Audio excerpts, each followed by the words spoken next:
Seorang pria Indonesia kerja serabutan di Prancis bertemu wanita lumpuh yang sering duduk di taman. Ia bantu dorong kursi roda tiap sore.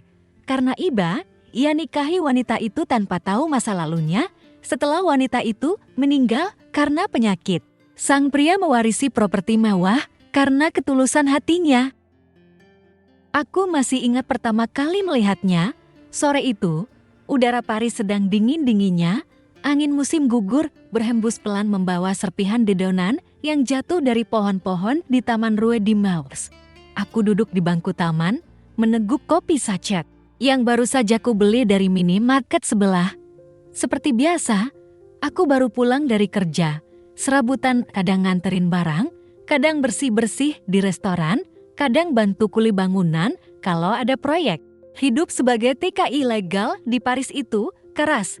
Bro, tapi aku nggak punya pilihan. Di kampung, aku hanya beban. Di sini, walaupun tidur di kamar sewa ukuran lemari, setidaknya aku masih bisa ngirim uang buat adik-adik. Sore itu, aku lihat dia lagi. Perempuan itu duduk diam di kursi roda, matanya menerawang jauh ke arah air mancur kecil yang sudah mulai kering.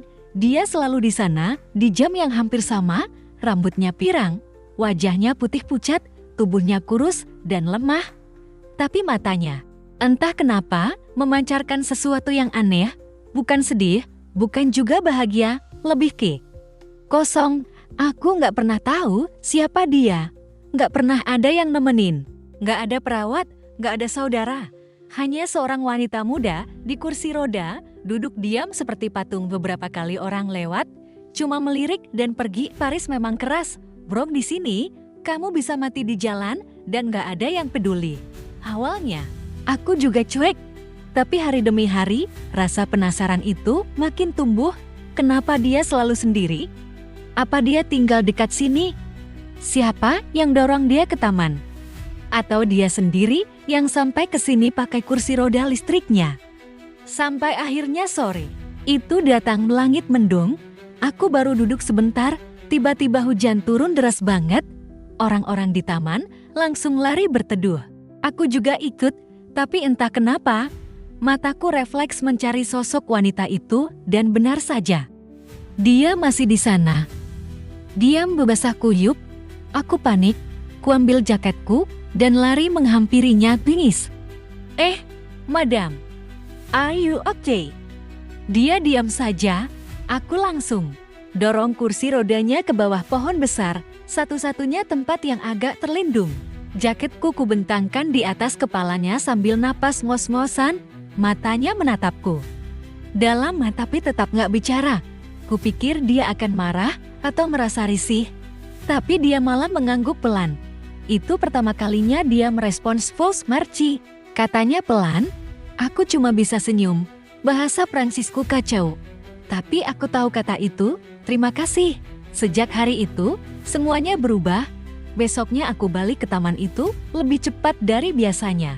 Entah kenapa, aku nungguin dia. Dan dia muncul, masih di kursi rodanya, masih sendiri. Tapi kali ini, saat aku duduk tak jauh darinya, dia melirikku lalu angguk. Seolah bilang, kamu datang lagi. Hari-hari berikutnya, aku makin terbiasa. Dia mulai membiarkanku mendorong kursi rodanya keliling taman. Kadang kami duduk bareng. Aku cerita soal kerjaanku yang gak jelas, soal Paris yang kadang indah, kadang nyebelin. Dia hanya dengar, sesekali senyum. Tapi masih jarang bicara. Namanya, siapa? Asalnya dari mana? Umurnya berapa? Aku gak tahu, tapi anehnya, aku gak ngerasa butuh tahu. Rasanya cukup, duduk bareng, tanpa banyak tanya, sampai akhirnya suatu hari, aku iseng buka suara. Kalau aku bawa kopi 2 besok, kamu mau minum bareng gak? Dia diam, lalu tersenyum.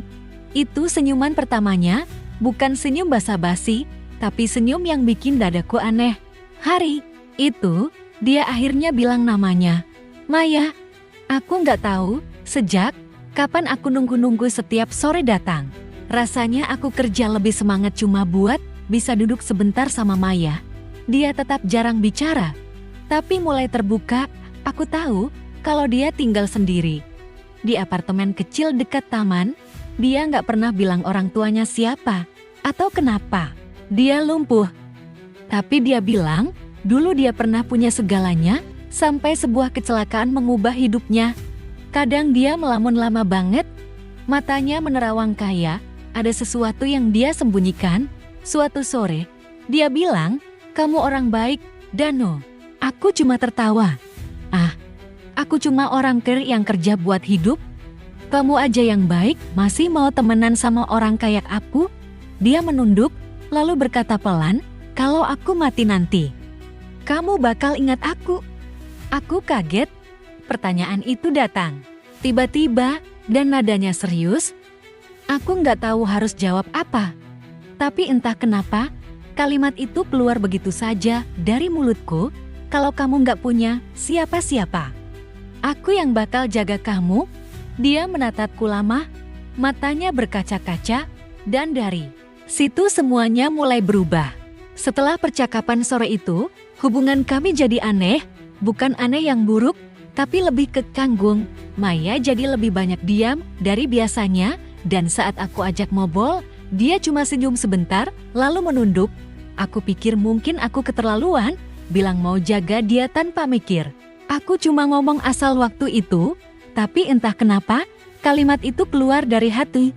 Jujur aja, sejak ketemu Maya, hidupku kayak punya arah. Ada seseorang yang bisa bikin aku pengen datang ke taman setiap sore. Seseorang yang bikin Paris nggak terasa terlalu dingin. 2 hari setelah percakapan itu, Maya tiba-tiba nggak datang ke taman. Aku tunggu sejam, 2 jam. Kosong, aku mulai panik. Nggak tahu kenapa, tapi rasanya jantungku nggak tenang. Aku muter-muter di sekitar taman, berharap ketemu dia di jalan, di trotoar, atau di apotek. Tapi nihil. Hari kedua pun lewat, tetap nggak ada Maya. Hari ketiga, aku hampir menyerah. Aku duduk di bangku taman sendirian, menggenggam 2 gelas kopi, hangat seperti biasa, sampai akhirnya aku dengar suara roda kursi bergerak pelan dari arah belakang. Dan suara yang selama ini cuma terdengar lirih, akhirnya terdengar jelas. "Kamu nungguin aku." Aku refleks berdiri, dan saat aku menoleh, Maya ada di sana. Tapi kali ini bukan dengan baju biasa seperti biasanya. Dia pakai sweater hangat, berwarna biru muda, rambutnya dikuncir, dan ada sedikit lipstik di bibirnya. Untuk pertama kalinya, dia terlihat seperti perempuan muda normal. Aku mendekat cepat. "Kamu kemana aja? Aku kira kamu kenapa-kenapa." Maya hanya tersenyum kecil. "Aku pikir kamu bakal lupa-lupa. Aku bahkan bawa 2 kopi tiap hari." Maya menatapku sebentar. "Kalau gitu, aku mau tanya sesuatu." "Ya? Kalau aku minta kamu nikahin aku, kamu mau?" Aku terdiam. Kaku, seolah lidahku tertelan bulat-bulat. "Nikah?" Aku ulang dengan suara pelan. "Iya," jawab Maya tenang. "Tapi bukan karena cinta, bukan karena romantis. Aku butuh seseorang yang bisa aku percaya, dan kamu orang paling jujur yang pernah aku temui." Aku ketawa kecil, berpikir Maya bercanda. Tapi dia nggak senyum. "Serius, Maya? Kamu tahu aku siapa, kan? Aku cuma pekerja ilegal, nggak punya masa depan, nggak punya dokumen, apalagi uang." "Kamu salah orang." Dia menarik napas panjang. "Aku tahu kamu bukan orang kaya. Justru karena itu aku milik kamu." Aku terdiam. Kata-katanya terlalu berat, terlalu aneh untuk dicerna. "Aku bukan gila, Dano," lanjutnya. "Aku hanya pengen punya seseorang yang bisa aku percaya. Kalau aku pergi duluan, aku punya beberapa urusan penting, legal, dan aku butuh suami secara hukum untuk mengurusnya nanti. Ini semacam perjanjian bisnis." Maya menatapku dalam-dalam. "Kalau kamu mau anggap begitu." Iya, 2 hari kemudian, aku diajak Maya ke sebuah kantor pengacara, lokasinya di distrik 10. Di situ, aku dikenalkan dengan pria tua bernama Pierre, yang sudah seperti ayah bagi Maya. Katanya Pierre menjelaskan dengan bahasa campuran Prancis dan Inggris patah-patah bahwa Maya ingin membuat pernikahan sah di mata hukum Prancis. Ada surat-surat, ada dokumen, dan yang bikin aku makin gak percaya. Semuanya sudah dipersiapkan, aku masih bingung, aku takut. Ini bukan hal biasa, tapi di satu sisi, aku merasa gak tega. Maya bilang dia sakit parah, penyakitnya pelan-pelan menggerogoti syarafnya. Dia butuh seseorang yang bisa dipercaya, bukan dilukai. Dan entah kenapa, aku merasa aku gak bisa nolak. Seminggu kemudian, kami menikah. Tanpa pesta, tanpa keluarga. Hanya tanda tangan, cap basah, dan 2 orang saksi dari kantor pengacara. Hari itu dingin, tapi tangan Maya lebih dingin saat dia menggenggam tanganku di meja registrar. Mulai sekarang, kamu suami sahku, katanya pelan. Aku senyum kaku. Iya, walau tanpa malam pertama. Jawabku mencoba bercanda. Maya menatapku. Aku nggak butuh itu. Aku cuma butuh seseorang yang bisa menutup mataku dengan tenang. Kalau waktuku tiba, kalimat itu bikin tenggorokanku tercekat. Hari-hari setelahnya, aku mulai tinggal di apartemen kecil Maya. Dia tetap seperti biasanya. Tidak menuntut, tidak manja, tidak cerewet. Aku yang masak, aku yang bersihin kamar. Aku yang dorong dia ke dokter setiap minggu. Dan entah sejak kapan, aku mulai terbiasa manggil dia istri. Tapi jauh di dalam hati, aku tahu ada sesuatu yang masih dia sembunyikan. Dan waktu aku tanya, kamu gak pengen cerita masa lalumu? Dia hanya jawab, aku lebih suka kamu tidak tahu. Malam pertama kami sebagai suami istri adalah malam paling sepi dalam hidupku. Bukan karena kami bertengkar, bukan juga karena ada drama sinetron. Tapi karena kami memang tidur di kamar yang berbeda. Aku di sofa kecil di ruang tamu, Maya di ranjangnya yang khusus didesain untuk memudahkan dia bergerak. Tak ada pelukan, tak ada genggaman, tak ada ciuman. Hanya suara detik jam dan napas pelan Maya dari balik pintu yang setengah terbuka. Aku tahu dari awal pernikahan ini bukan soal cinta. Tetap saja, sebagai pria, aku tak bisa membohongi rasa hampa di dadaku, apalagi saat melihat namaku dan namanya di surat nikah resmi negara. Lucunya, aku bahkan belum tahu nama lengkapnya sampai hari itu. Maya Laune Rosal. Aku Dano, seorang TKI dari Jawa Tengah, dan sekarang, secara hukum, aku adalah suami dari wanita Prancis bernama Maya Rosal. Dunia memang aneh, ya. Beberapa minggu berlalu, rutinitas kami tetap sama. Aku masak pagi-pagi, suapin Maya, mandiin dia. Kalau dia benar-benar lemas, lalu antar dia terapi kalau jadwalnya pas.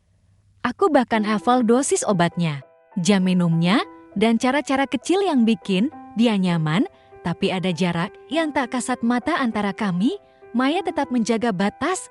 Aku pun tak pernah memaksa. Kadang aku tanya, kenapa kamu percaya sama aku segitunya? Bahkan kamu nikah sama aku? Dia hanya jawab, karena kamu gak pernah lihat aku seperti orang lumpuh. Jawaban itu bikin aku terdiam. Suatu malam, Maya batuk keras sampai sulit bernapas. Aku panik, langsung panggil ambulans. Di rumah sakit, dokter bilang kondisi pernapasannya menurun karena efek syaraf motorik yang makin lemah. Aku duduk di samping tempat tidurnya, menggenggam tangannya yang dingin, matanya sayu. Tapi dia masih sempat bercanda kalau aku mati malam. Ini kamu boleh kabur ke Indonesia bawa semua barangku? Aku janji gak gentayangan. Jangan ngomong gitu, kataku sambil senyum getir. Dia tertawa pelan. Serius, nanti kamu bakal tahu juga siapa aku sebenarnya. Aku nggak ngerti maksudnya waktu itu. Tapi kalimat itu terus terngiang sampai berminggu-minggu. Setelah Maya diperbolehkan pulang, aku mulai lebih sering membersihkan apartemen. Selain menjaga dia, aku juga kerja serabutan sedikit demi sedikit, cuci piring di restoran malam, angkut kardus di toko. Maya tahu itu. Tapi dia nggak pernah melarang. Yang bikin aku heran, tiap aku pulang malam, selalu ada makanan hangat di meja. Entah Maya minta bantuan siapa, atau dia masak sendiri pakai tenaga terakhirnya. Tapi hal kecil itu bikin hatiku remuk. Kadang aku merasa, kok bisa ya aku nikah sama orang sebaik ini, tapi aku nggak benar-benar cinta? Atau jangan-jangan aku memang sudah mulai jatuh cinta, tapi terlalu takut untuk mengakuinya. Suatu sore, saat aku membersihkan lemari tua di pojok apartemen, aku menemukan sebuah kotak kayu kecil, warnanya coklat tua. Ada ukiran nama Lorne di atasnya. Aku ragu membukanya, tapi rasa penasaran mengalahkan sopan santun. Di dalamnya ada beberapa foto lama Maya dengan pria-pria berdasi di depan mobil-mobil mewah, di pantai, di pesta, di taman yang penuh lampu kristal. Aku nyaris tak mengenalinya, Maya yang dulu, bukan Maya yang aku kenal sekarang. Di foto itu, dia tersenyum lebar, energik, cantik luar biasa. Ada juga satu lembar surat, ditulis tangan dalam bahasa Prancis. Bahasa Prancisku pas-pasan, tapi aku bisa tangkap beberapa kalimat. De Suisse de Sol, Lorne, na famille n'était acceptera. Jamais. Aku minta maaf, Lorne, keluargaku tidak akan pernah menerimamu. Aku menutup kotak itu cepat-cepat. Rasanya seperti melihat bagian dari Maya yang tak ingin dia buka lagi. Malamnya, aku duduk di meja makan seperti biasa. Maya menatapku lama. Kamu kelihatan aneh, katanya.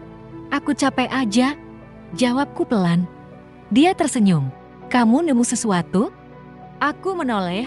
Kalau aku nanya, kamu bakal jawab? Kalau aku bisa. Aku mengambil napas panjang. Kamu bukan wanita biasa? Ya. Maya diam, hening sesaat, lalu berkata, aku cuma wanita biasa yang pernah jadi luar biasa, dan akhirnya jatuh terlalu dalam. Kalimat itu menusuk. Beberapa hari kemudian, Maya terlihat makin lemah. Dia mulai sering tidur siang lebih lama dan jarang bicara, sampai akhirnya satu malam dia memanggilku ke kamarnya. Di tangannya ada sebuah kunci kecil warna emas. Kalau aku pergi duluan, katanya lirih, buka ini. Di apartemen 14, Rue des Batignolles. Aku menggenggam kunci itu. Maya. Dia tersenyum. Maaf, kalau aku nggak pernah benar-benar jujur. Tapi semua akan kamu tahu pada waktunya. Aku genggam tangannya. Aku nggak butuh apa-apa dari kamu, Maya. Aku cuma pengen kamu tetap hidup. Dia menatapku. Dan untuk pertama kalinya, aku lihat air matanya jatuh. Sejak malam itu, aku tak pernah melihat Maya tersenyum lagi. Tubuhnya makin lemah, suaranya makin pelan. Bahkan untuk menggenggam sendok, ia sering butuh bantuanku. Tapi yang paling membuatku gusar adalah ekspresi wajahnya yang tampak seperti menyimpan beban berat yang tak pernah sempat diceritakan. Aku sering ingin bertanya soal kunci yang ia beri apartemen apa itu, apa hubungannya denganku. Tapi setiap kali aku mulai buka mulut, Maya hanya menjawab dengan satu kalimat, nanti saja, Danub, waktunya belum, dan aku tak punya pilihan selain percaya. Suatu malam, saat Maya tertidur, aku duduk di meja ruang tamu, membuka kembali kotak kayu kecil yang sebelumnya sempat kutemukan. Rasanya janggal menyentuh barang-barangnya tanpa izin, tapi sebagian hatiku merasa ini penting. Di bawah tumpukan foto dan surat itu, aku menemukan satu amplop lain yang belum sempat kubuka sebelumnya. Di dalamnya, ada secari kertas legal bertuliskan Rousseau dan Vils Immobilier, sebuah nama perusahaan properti besar yang pernah kudengar di papan-papan iklan kota Paris. Aku membacanya pelan.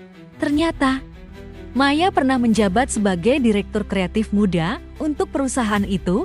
Usianya baru 20-an saat itu.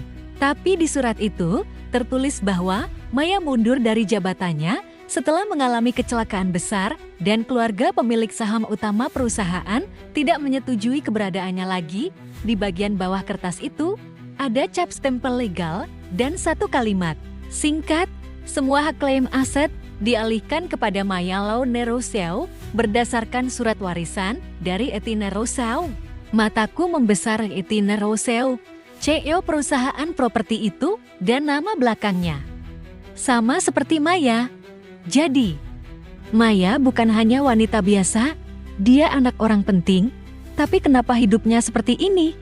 Paginya, aku memberanikan diri bertanya saat sarapan Maya. Aku nemu dokumen perusahaan, Rousseau dan Phils. Dia tidak terkejut, dia hanya menatapku lama, lalu berkata pelan, "Aku memang anak Etienne Rousseau. Tapi aku bukan anak yang diinginkan." Aku diam, menunggu. Bapakku punya 2 anak dari istri sah, dan aku lahir dari seorang wanita yang tidak pernah diakui keluarga, dan kamu tetap dibesarkan? Awalnya tidak, tapi ibuku meninggal waktu aku 7 tahun, dan ayahku entah karena rasa bersalah atau tekanan dari media akhirnya membawaku ke rumah utama. Tapi keluarganya tidak pernah benar-benar menganggapku bagian dari mereka. Aku mengangguk pelan, semua mulai masuk akal. Waktu aku remaja, aku mulai membuktikan diri, masuk universitas terbaik, kerja keras, sampai bisa jadi kepala divisi di usia 24. Tapi saat aku tunangan, semuanya hancur. Aku menatapnya, menunggu. Lanjutan cerita, mobil yang kutumpangi malam itu sengaja dibelokkan oleh supir keluarga calon suamiku. Mereka tidak ingin anaknya menikahi anak luar nikah yang cacat. Keluarga besar diam, tak satu pun membelaku. Air matanya mengalir. Sejak itu, aku memilih hidup sendiri, menjual sebagian sahamku, dan tinggal di tempat kecil, jauh dari sorotan. Aku tak tahu harus berkata apa. Tapi hatiku sesak. Maya, selama ini berjuang sendirian di kota sebesar ini, menelan aib dan luka, tanpa ada satupun tangan yang memeluknya. Hari-hari setelah pengakuan itu, aku memperlakukan Maya lebih hati-hati, lebih lembut, lebih tulus, bukan karena kasihan tapi karena rasa hormatku tumbuh makin besar. Aku sadar, aku telah menikahi bukan hanya wanita yang kuat, tapi juga seseorang yang rela menanggalkan segalanya hanya untuk hidup tenang tanpa bising dunia. Tapi kondisi fisiknya makin menurun. Dokter mulai menyarankan rawat inap. Maya menolak. Dia bilang ingin menghabiskan waktu di rumah, di ruang yang ia pilih sendiri, tanpa alat bantu yang membatasi napas. Aku tahu, waktunya tak lama lagi, dan aku tahu, cepat atau lambat, aku harus membuka pintu apartemen misterius itu. 2 malam setelahnya, Maya tertidur lebih awal dari biasanya. Aku duduk di sampingnya, memandangi wajahnya yang pucat, bibirnya kering, tangannya kurus, tapi matanya saat terbuka masih hangat seperti pertama kali kami bertemu. Aku menggenggam tangannya pelan. "Terima kasih, Maya, karena sudah percaya sama orang biasa kayak aku." Dia tersenyum lemah. "Terima kasih juga, karena kamu gak pernah tanya, kenapa aku pilih kamu." Aku menatapnya. Aku tahu sekarang. Dia memejamkan mata, lalu berkata pelan, "Kunci itu akan membawamu ke semua jawaban, Danu." Pagi itu, sinar matahari menembus jendela kecil apartemen kami. Tapi rumah terasa lebih dingin dari biasanya. Udara diam, tak ada suara batuk Maya. Tak ada panggilan pelan minta dibawakan teh hangat. Hanya sepi yang menggantung di tiap sudut. Aku masuk ke kamar Maya dan melihat tubuhnya yang terbaring dengan mata terpejam. Tangannya di dada, napasnya pelan. Terlalu pelan, aku langsung panik. "Maya!" Tidak ada respons. "Maya, bangun!" Aku mengguncangnya perlahan. Tapi tak ada gerakan, tak ada detakan di nadi pergelangan tangannya, hanya dingin yang menjala. Aku gemetar. Dalam sekejap, segalanya terasa runtuh. Ambulans datang. Dokter hanya menggeleng, menyatakan Maya sudah pergi dalam tidurnya. Katanya, tenang. Katanya, damai. Tapi bagaimana mungkin aku bisa percaya itu? Hatiku berantakan di rumah sakit. Aku harus tanda tangan banyak dokumen. Dan untuk pertama kalinya, aku sadar statusku, suami sah almarhumah Maya Laure de Rousseau. Lucu ya, status itu terasa berat. Padahal kami tidak pernah berciuman sekalipun. Pemakaman dilakukan keesokan harinya. Sederhana, hanya aku, pengacara bernama Pierre, dan Dua orang perawat dari rumah sakit yang selama ini diam-diam membantu Maya. Tak ada keluarga, tak ada pelayat. Di akhir pemakaman, Piri menghampiriku dan berkata, Maya meninggalkan beberapa hal untuk Anda. Kami diminta untuk membukakannya. Setelah ia meninggal, aku hanya mengangguk lemas. Semuanya terasa begitu cepat dan anehnya. Terlalu sunyi. Sore itu, aku kembali ke apartemen. Semua sudut rumah terasa seperti ditinggalkan jiwa. Aku berjalan pelan menuju meja, membuka laci, dan mengambil benda kecil yang selama ini kutunda, kunci emas. Tanganku gemetar waktu kupandangi lagi angka di belakangnya.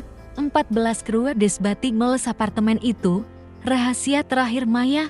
Aku naik Am-et-Ero ke distrik Batignolles, gitu kawasan elit, bangunannya klasik, rapi, dan mahal. Aku nyaris merasa seperti penyusup saat naik lift ke lantai 4. Di depan pintu unit 14C, aku sempat ragu memutar kunci. Tapi saat kuputar dan pintu terbuka, mulutku ternganga, ruangan di dalamnya. Luar biasa, dinding putih bersih, lantai kayu mengkilap, jendela besar yang menghadap langsung ke taman kota, meja makan dari marmer, lukisan klasik di dinding, sofa panjang mewah, rak buku penuh koleksi. Langka, semuanya rapi. Seolah baru dibersihkan kemarin.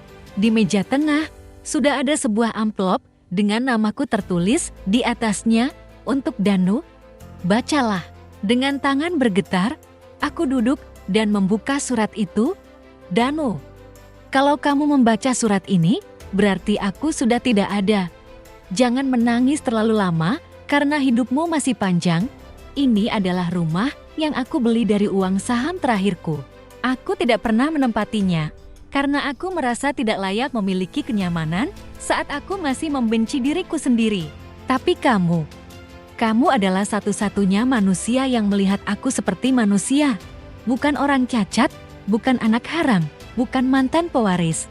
Kamu melihat aku sebagai Maya, itu lebih berharga dari semua warisan yang pernah kubawa. Maka rumah ini, rekeningku, serta dokumen harta yang ada di dalam brankas kamar, semuanya sudah aku alihkan atas namamu.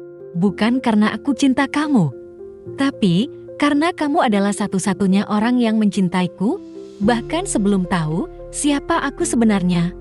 Merci, Danu, untuk semuanya. Tanganku bergetar saat menyentuh kertas itu. Air mataku jatuh tanpa bisa ditahan, bukan karena harta, tapi karena ini adalah cinta paling tulus yang pernah ku kenal. Aku membuka kamar utama, ada ranjang besar di sana. Dindingnya dihiasi foto-foto yang tak pernah kulihat sebelumnya. Maya tertawa bersama seorang wanita tua, mungkin ibunya. Ada juga foto kecil Maya duduk di rumput sambil melukis. Di pojok ruangan, ada brankas kecil yang kodenya tertera di surat tadi.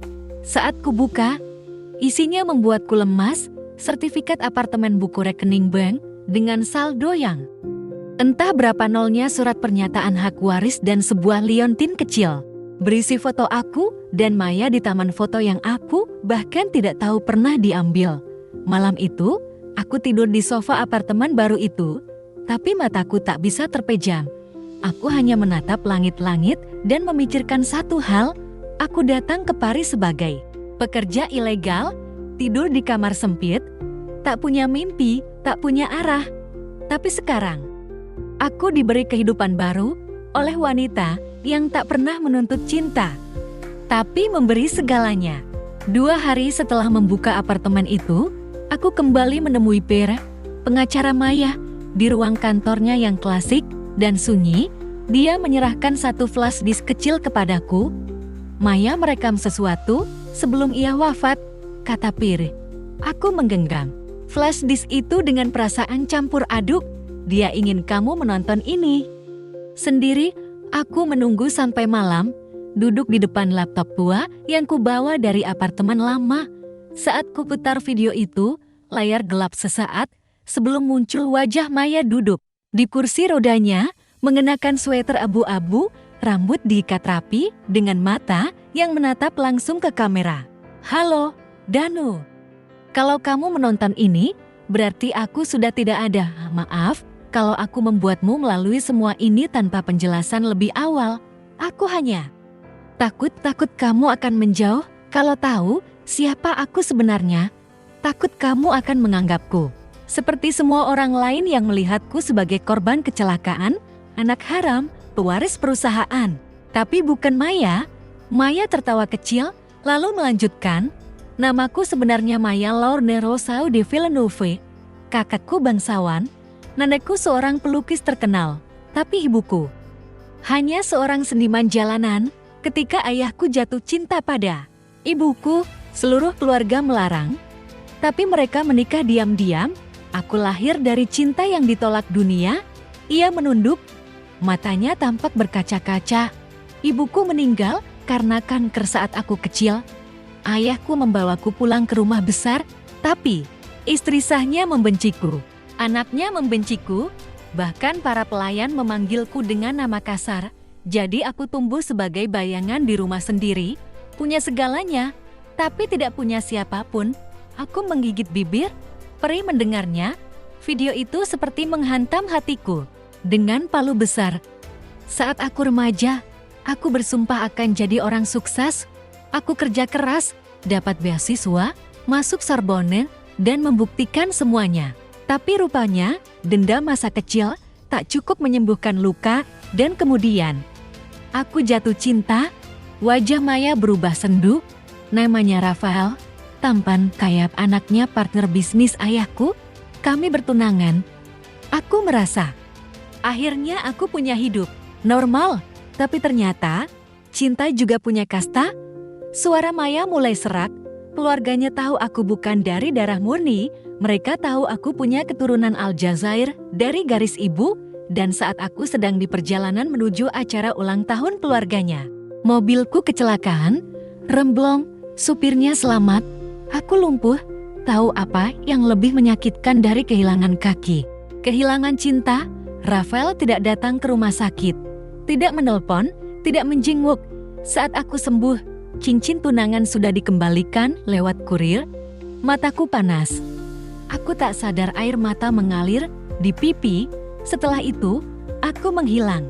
Menjual sahamku, menyumbang sebagian ke yayasan. Sisanya, kupakai untuk beli apartemen itu. Aku tidak ingin hidup dengan nama Rosa. Aku ingin hidup sebagai Maya. Perempuan biasa yang hanya ingin dihargai, bukan dikasihani. Dia menatap kamera dalam-dalam, lalu aku bertemu kamu, Danu. Kamu tidak tahu siapa aku. Kamu tidak pernah bertanya soal masa laluku. Tapi kamu duduk di sampingku, bawa kopi, bercerita soal hari-harimu, menggenggam tanganku tanpa takut. Itu lebih berharga dari seluruh apartemen yang kamu warisi sekarang. Maaf, karena aku tidak bisa mencintaimu seperti yang kamu pantas dapatkan. Tapi ketahuilah, aku bahagia. Karena kamu, aku tahu rasanya dihargai sebagai manusia, bukan sebagai warisan yang gagal. Video berhenti, layar kembali gelap, dan jiwaku ikut tenggelam dalam sunyi yang tak bisa dijelaskan. Malam itu, aku tak bisa tidur. Aku berjalan keliling apartemen baru yang kini jadi milikku. Tapi tak ada yang terasa milik pribadi, semuanya terasa seperti peninggalan. Dari seseorang yang hanya ingin hidup normal, di balkon, aku berdiri menatap langit Paris yang penuh cahaya. Aku sadar, aku telah menikahi seseorang yang bukan hanya menyembunyikan kekayaan, tapi menyembunyikan luka-luka yang dunia tak pernah peduli. Dan kini, semua itu diwariskan kepadaku, bukan untuk kubanggakan, tapi untuk kujaga. Sudah seminggu sejak Maya pergi, tapi bagiku, dunia terasa seperti berhenti bergerak di hari itu. Jam berdetak, metro berlalu, orang-orang lalu lalang, tapi di dalam dadaku masih ada yang menggantung, seperti tangisan yang belum sempat dikeluarkan. Aku belum kembali ke apartemen kecil kami, rasanya terlalu kosong, terlalu banyak kenangan, bahkan bau kamarnya masih tersisa di bantal. Aku hanya tinggal di apartemen Rue des Batignolles yang kini secara hukum milikku. Tapi setiap malam aku bertanya, dalam hati, ini semua buat apa? Kalau dia tak lagi ada, hari itu, Pierre kembali menemuiku. Sudah saatnya kamu tahu, "Danu," katanya sambil menyodorkan map coklat. "Apalagi ini?" tanyaku pelan.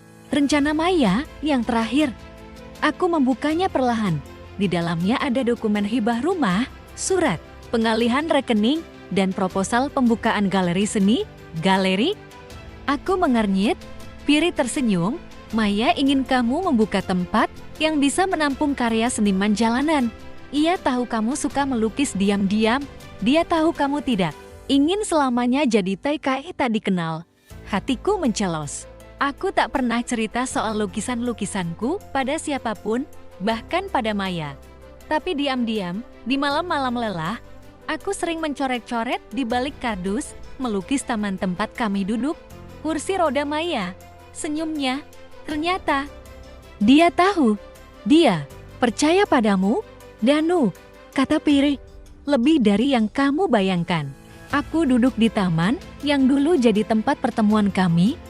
Bangku tempat aku biasa menyesap kopi sambil menatap Maya. Kini kosong, tapi entah kenapa, aku bisa merasakan kehadirannya. Aku membawa lukisan kecil sketsa wajah Maya dan menaruhnya. Di bangku itu, di baliknya ku tulis, "Merci, Maya, aku akan lanjutkan hidup, bukan karena aku kuat, tapi karena kamu sudah cukup mencintaiku untuk percaya."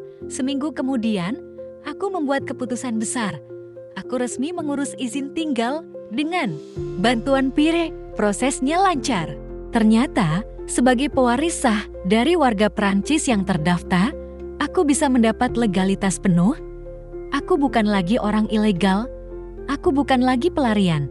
Aku adalah Danu, suami dari Maya Rousseau, dan sekarang pemilik galeri seni yang baru. Saja kususun dari bekas ruang tamu apartemen kami. Pembukaan kecil itu sederhana, tak ada selebriti, tak ada wartawan. Hanya beberapa seniman jalanan, remaja yang suka coret-coret, dan para pengunjung yang kebetulan lewat. Tapi ketika aku memperkenalkan diri dan menyebut nama galeri itu, Maison Maya, semua orang diam, seolah nama itu punya magnet. Dan memang punya. Galeri itu dipenuhi lukisan-lukisan penuh cerita, bukan karya mahal, tapi karya hati, dari pelukis yang tak dikenal, dari imigran, dari pekerja, dari siapapun yang pernah merasa tak dianggap. Satu dinding khusus aku isi dengan potret Maya. Dalam lukisan itu, dia duduk di kursi roda dengan latar taman yang dulu kami datangi dan senyuman kecil yang hanya aku yang pernah lihat. Beberapa bulan kemudian, aku duduk di balkon galeri, menatap kota Paris yang kini terasa milikku juga, bukan karena properti, bukan karena warisan, tapi karena seseorang pernah mengajariku arti dihargai. Dan aku tahu, di antara cahaya lampu kota yang gemerlap ini, Maya sedang melihatku, bukan dari surga, bukan dari mimpi, tapi dari tiap lukisan, tiap sore yang dingin, dan tiap kopi hangat yang kuteguk sendirian. Sudah hampir setahun sejak Maya pergi, tapi rasanya seperti kemarin, seperti aku masih bisa melihat kursi rodanya di bawah pohon taman dengan rambutnya yang ditiup angin dan mata tajamnya yang menatap lurus tapi penuh luka. Aku masih bisa dengar suaranya yang pelan kalau aku pergi duluan. "Buka kunci itu dan maafkan aku." Tapi kini, tak ada lagi kunci yang perlu dibuka. Tak ada lagi rahasia yang perlu diungkap. Yang tersisa hanyalah hidup. Dan semua peninggalannya yang kini jadi tanggung jawabku. Maison Maya sekarang sudah dikenal di kalangan seniman jalanan Paris. Setiap bulan, kami gelar pameran terbuka. Ada anak-anak muda dari Afrika Utara, ada pekerja migran dari Asia, ada ibu tunggal dari kawasan Banlieue. Semua datang membawa kanvas. Tak perlu nama besar, tak perlu pendidikan tinggi, cukup hati dan kisah yang ingin dibagikan. Dan tiap kali mereka bertanya, "Kenapa aku buat ini?" Aku selalu jawab, "Karena ada satu wanita yang pernah melihatku sebagai manusia. Bahkan ketika aku tidak melihat diriku sendiri." Suatu hari, seorang pengunjung muda bertanya padaku, "Siapa Maya?"